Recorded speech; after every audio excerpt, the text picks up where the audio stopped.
Dear students, today we are going to study about Charlie Chaplin. It is an excerpt from the story of his life. He was a personality well known for his sense of humor and made people laugh while working in theaters.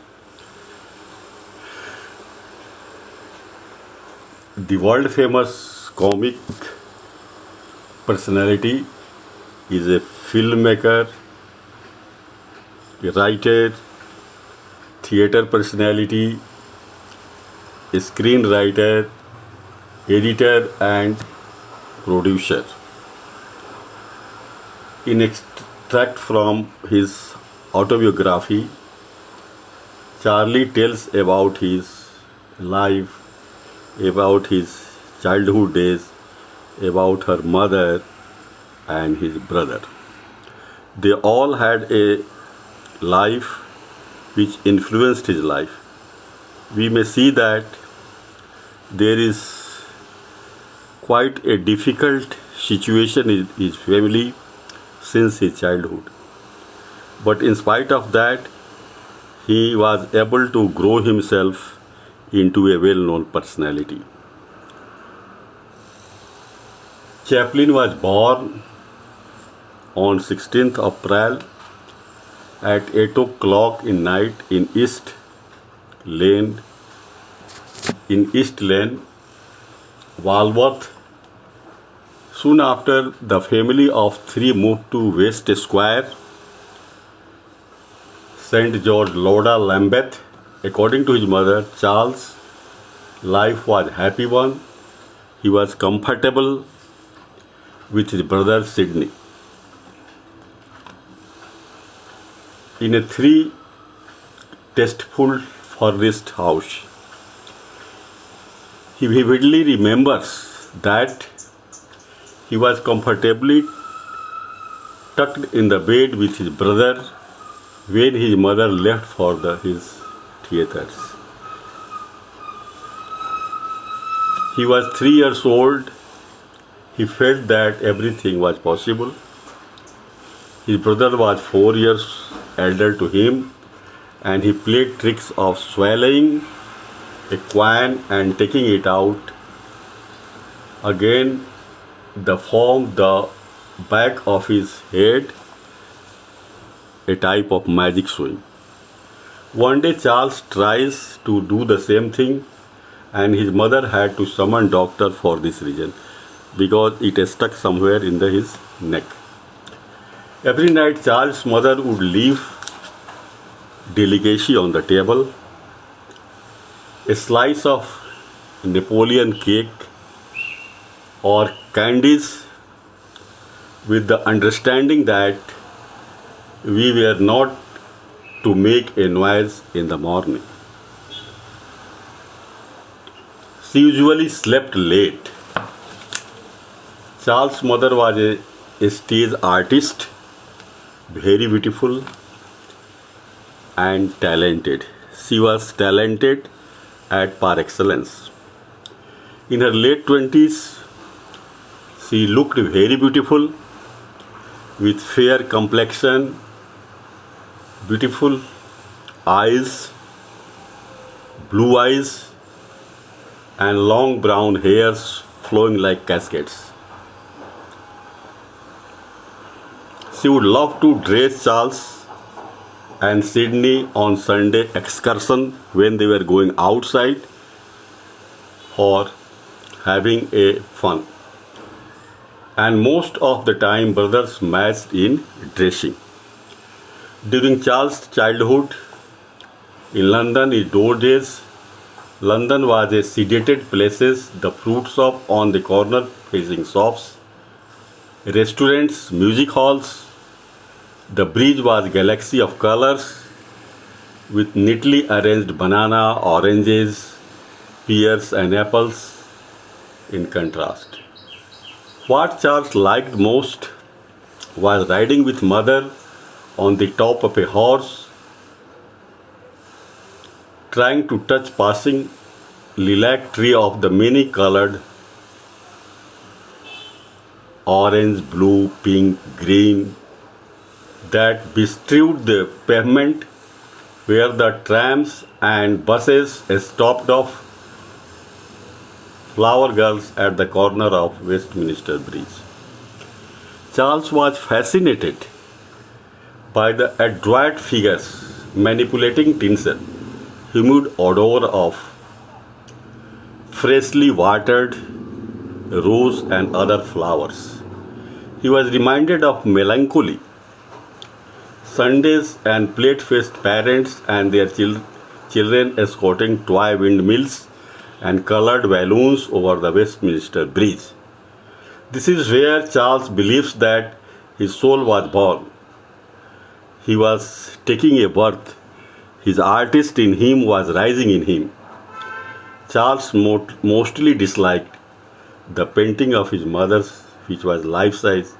It was depressing to see the picture because of its long naked decanters. His most loved toy was six-penny toy chair bought from the gypsies because it gave him an inordinate sense of possession. One day Charles' mother fell ill. He suddenly realized that something was wrong with his mother, and that troubled him a lot. She had been away with her friend, away all the day. Charles' mother was passionately exclaimed, and tears rolled from her cheeks. She was accusing Armstrong. Charles initially did not know who he was. Later discovered that he was his father's liar. Charles' mother was quite upset with her husband because she had abandoned him for his drinking habits. This is irony that he had not a comfortable childhood. His mother was not satisfied, not in harmony with her husband because he was a drunkard. He realized that his mother had returned from the court. She had sued her husband for paying child support. Charles does not remember of his father. His mother had left him when Charles was about a year and due to his drinking habits. He was a brood man with large dark eye and was a very cruel person. Charles' father and mother were both theatre personalities. At the age of 18, his mother ran away with middle-aged man to Africa since she was not in good terms with her husband. She often spoke of her life there, living in luxury amidst plantation, servants surrounding her, and saddle horses. Mother would tell stories about humor and sadness. She said that Charles' father had a violent temper when drinking, and during one of his tantrums, she ran up to Britain with some friends, and in answer to his frantic telegram, she had answered that she was at balls, parties, and picnics. At 18, Sydney was born. She would tell when Sydney would grow up one day, he would inherit few £1,000 someday. Charles' mother did not stay for long in Africa. Charles felt bad that his mother had left such a beautiful life. She always said to when she asked about that she was just too young to be cautious. She came back to England with Sydney and maybe she married Charles' father. Charles could never gauge his mother's bitterness for his father.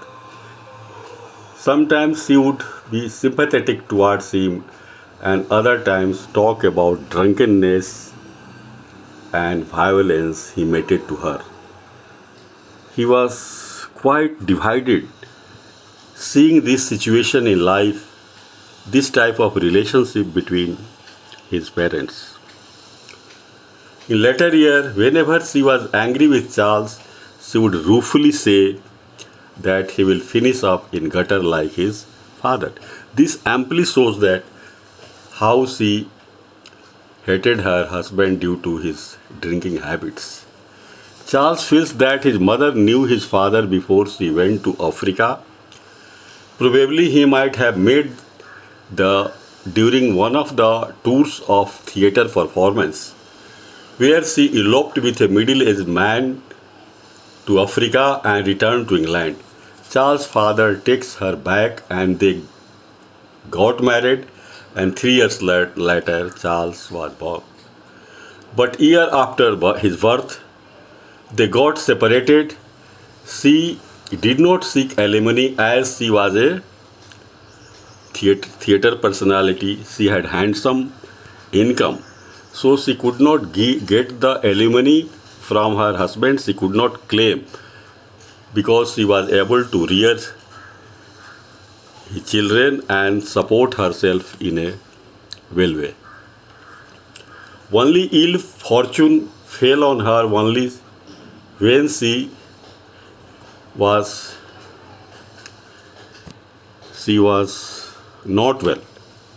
Charles' mother was not keeping well, and a strong, slightest cold brought laryngitis, which lasted for weeks. But she never stopped working. Whenever she performed, her voice would go crack or disappear into whisper. She had become very weak and fragile due to this laryngitis illness. She used to be very nervous about it, and for a theatre personality, this disease certainly affected her career. She used to be very nervous. As a sequence, her theatrical engagements fell until they were partially nil. It was because her voice Charles makes his appear on the stage at the age of 5. She was playing at the canteen Aldershot at that time.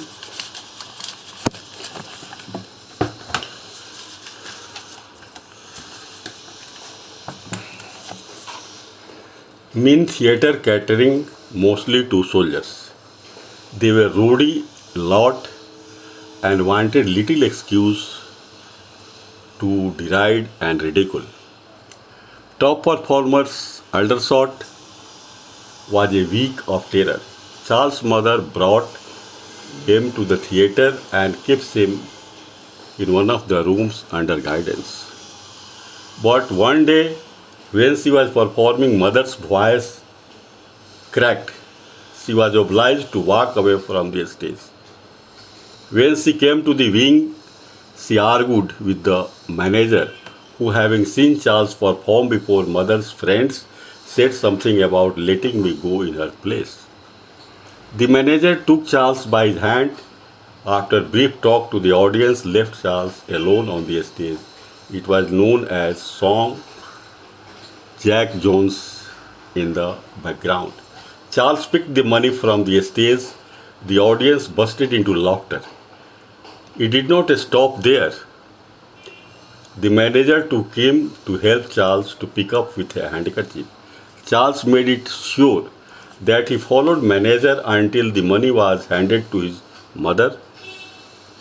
This thought was conveyed to the audience and increased their laughter, especially when he walked off with me anxiously following him, and not until manager handed the money to Charles' mother. In innocence, Charles imitated mother's voice cracking and was surprised by the audience's reaction. There was laughter and cheers, the more money throwing, and when mother came to carry off Charles, her presence evoked tremendous applause. That night was first appearance of Charles. Since mother had no more earning of late and three bedrooms became two and then single room, that is Charles and his family had to move. Initially they kept their belonging into the neighbor's dwelling because the income was drastically cut down and they could not afford a three-bedroom room, so they had to come down to a house where they were living in one bedroom. But soon she stiffed to be sold for money, but her most prized possession was trunk. She would cling to it, thinking that one day she would recover, she would require all the costumes. Sometimes she would don her judge's cap and gown and sing in her weak voice one of her old song successes that she had written herself. She found a great solace while seeing her old garments, while singing her own composed songs. With amazing ease, she would then break into graceful dance and forget her dressmaking and regale us with her other song successes and perform the dance that went until she was breathless and exhausted. This is the life of an artist.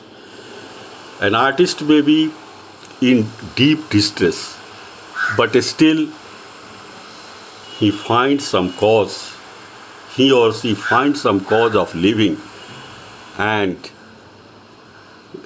earnestly want to keep the artist alive in them. One day Charles was very ill and was lying in his bed. That day Sydney had gone out to night school and mother and Charles were alone. And she sat at the bedside, reading, acting and explaining in her inimitable way the New Testament and Christ's love and pity for the poor and for little children. She was narrating the Christ's love and pity for the children, for the old, for the patients, to make others feel comfort and solace. Perhaps her emotion was due to Charles' illness. She associated it with the Christ, but she gave most illuminating, appealing interpretation of Christ. She also spoke of a woman whom Jesus had protected because he was stoned for her sins. She also told that how people were cured just by touching the hem of his garment. She also told him that how humane he was. Charles felt that he just wanted to die the same night and meet Jesus. But his mother told his son that Jesus wanted him to live and fulfill his dreams. In that dark room in the basement of Oakley Street, mother illuminated to Charles the kindliest light that this world has ever known, which was endowed literature and the theatre with the greatest and richest themes: love, pity and humanity. Some days, her reminiscing,